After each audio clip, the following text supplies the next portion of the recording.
Russia's best friend China is ditching it. See this. Three of China's biggest banks have decided to stop doing business with Russia. The Industrial and Commercial Bank of China, China Construction Bank, and Bank of China have stopped the business starting the new year. Question is, why is this such a bad news for Russian leader Vladimir Putin? When Russia launched invasion of Ukraine about 2 years ago, it was kicked out of the SWIFT payment system by the West. What is SWIFT payment system? Think of SWIFT as Gmail for banks or like SMS but for money transfers.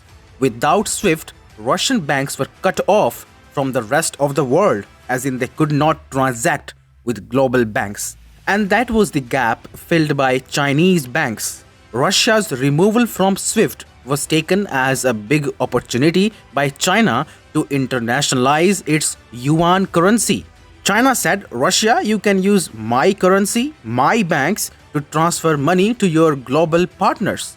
And that is how Russia evaded Western sanctions for so long. In return, Russia gave China cheap oil and cheap gas.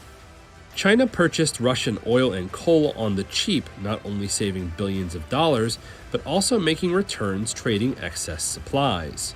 China's crude imports from Russia jumped 8% in 2022, even as the country's overall imports slipped. Well, this was 2 years back. Today, China's focus is not to get cheap energy from Russia, but to get wider access to Western market. China is an export-based economy and Russia is not that great market. If China wants to revive its economy and exports, it has to be done by exploiting Western markets. But both US and EU are fast turning their backs on China.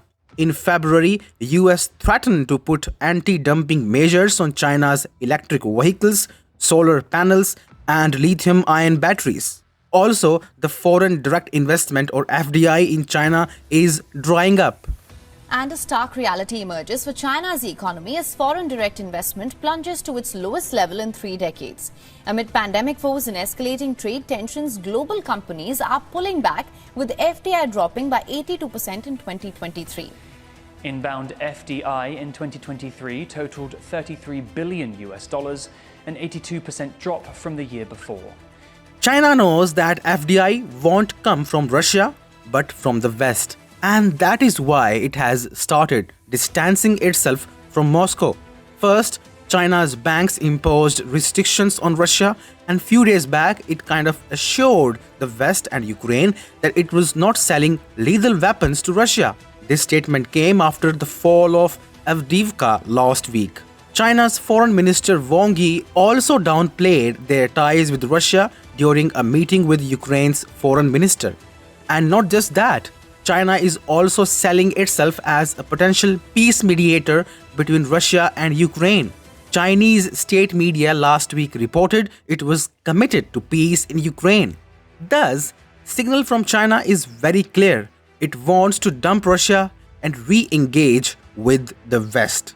China wants to extract a favorable deal from the US and Europe before a highly likely Trump 2.0 sets in. China sees the Biden White House as gullible and pliable. China is fearful that under Trump, if he comes to White House, the USA's focus will shift back to China from Russia, from where it will be really tough for Beijing to recover. For Beijing, time is running fast and it wants to placate the West as soon as possible.